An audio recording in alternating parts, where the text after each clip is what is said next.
What are some downright disturbing facts you know? In the old days, poor people would sell their teeth to rich people. Lobotomies were a complete guessing game, and the procedure's success was mostly based on whether or not the patient was deemed calm and quiet post-surgery. Walter Freeman, the man who popularized lobotomies in America, wasn't even a surgeon. He had to partner with an actual surgeon to attempt the procedure. But Freeman didn't care for the length of the surgery, so he invented the ice pick lobotomy. Use an ice pick to access the brain by hammering the pick through the bone above the eye and near the nose, and then just wiggling it around. As stated before, Freeman was not a surgeon, so when the actual surgeon he partnered with walked into their shared office to find Freeman with an ice pick halfway in a patient's brain, their partnership ended immediately. But that didn't stop Freeman from continuing his work with lobotomies. He toured the nation in a van he called the Lobotomobile, offering the procedure to insane asylums with problem patients. Freeman completed over 3,000 lobotomies throughout his career, of which nearly 500 patients died, and 1,000 were left in a vegetative state. Ever thought about how whales and dolphins die? When they get too old and too weak to swim up to the surface to breathe, they start to slowly sink towards the deep, cold depths of the ocean, and pass away in the dark.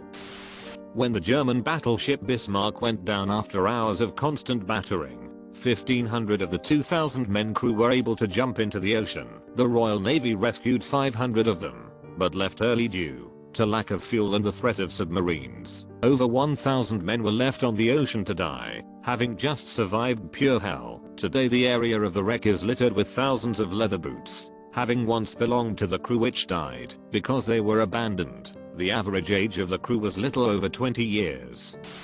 In the early hours of September 26, 1983, a false alarm at a Soviet bunker indicated the launch of multiple American nuclear missiles. Everyone in the bunker except for one man, Stanislav Petrov, thought it was a real attack, but Petrov correctly assumed that if the USA was to launch an attack, it would have been hundreds of bombs, leading him to not tell higher-ups, who likely would have ordered a counterattack, leading to nuclear war, about the missiles, likely saving billions of lives. We've been a single person's decision away from nuclear war several times. There was a malfunction on a radar dish in the Arctic which mistook the light of the moon for a massive middle strike. It was only because of a Canadian major who realized that Khrushchev was in New York, so a strike was highly unlikely. During World War II, Japan attacked China with fleas infected with the bubonic plague. When your immune system recognizes that you have eyes, you'll turn blind, and there's nothing you can do about it. But why though? Normally your immune system doesn't know about your eyes, so when it finds out you have them, it thinks there's something it needs to fight, like a virus or foreign body, so you're blinding yourself. In the 1940s, before the bombing of Nagasaki and Hiroshima, the US made around 1.5 million Purple Hearts in anticipation of casualties. Since the bombings occurred, there was quite a surplus of hearts left over, thus some of those very hearts are still given out to this day. I was cleaning the garage with my mom shortly after my dad passed away, and I found a very long, very sad breakup letter from my dad to my mom dated July 2nd, 1985. I asked her about it, what happened, and she kind of chuckled and went, "Oh, we got everything sorted out the next day, and we're back together again." I was born 9 months later on April 1st, 1986. I was the product of a hookup, and had the letter in my hand that started the events of my existence. An admiral in the British Navy was eliminated by firing squad for not doing his utmost when ordered to claim the island of Minorca. Admiral Byng discovered the island had already been claimed by a French fleet, and decided to turn his men around to save their lives, rather than sail into suicide. Britain couldn't admit that France beat them to it, and blamed the loss of Minorca on the admiral, and sentenced him to die. They used newspaper comics and propaganda to spread misinformation about the admiral's incompetence, to get the public behind his execution. Basically, this guy died because of nationalism. There's a new analysis of his career and death which was a part of why, recently, the Byng name cleared and the admiral was given back his honor. Most men receive their first flowers on their funeral.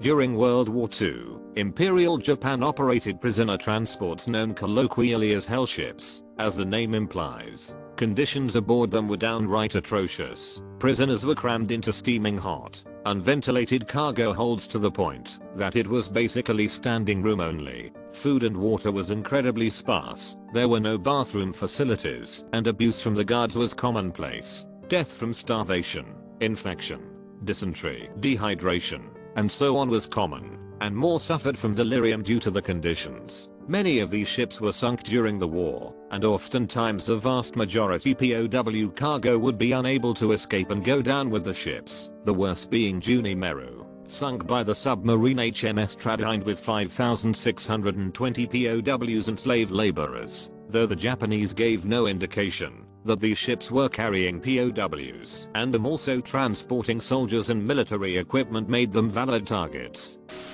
In 1972 a plane crashed in the Andes on a snowy mountain.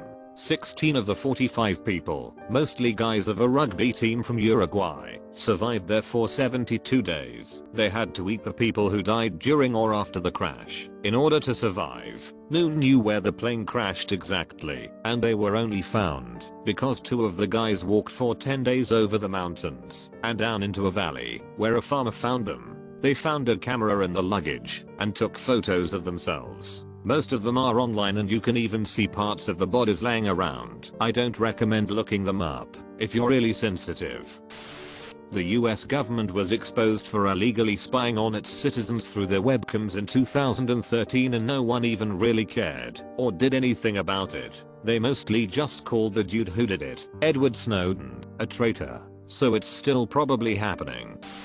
Orcas show more cruelty towards other animals than any other species except for humans. They will torture seals for hours on end, eventually drowning it, biting off its head, and then throwing it at each other as a sort of volleyball game. They'll also knock seals off of the chunk of ice they're resting on using waves created by their tails. They'll then wait for it get back onto the ice shelf, then do it again. This has happened for hours before they drown it and do the text above to it. They will also smack fish up to 100 feet in the air, breaking every bone in its body for fun. We believe it's for fun, because they don't touch it afterwards. Not a single bite for food whatsoever. There's also at least one documented case of an orca murdering a moose that was traveling between islands. Humans are the one exception, excluding captive ones that always end up having mental problems for obvious reasons, that orcas never seem to have extreme cruelty towards for seemingly no reason.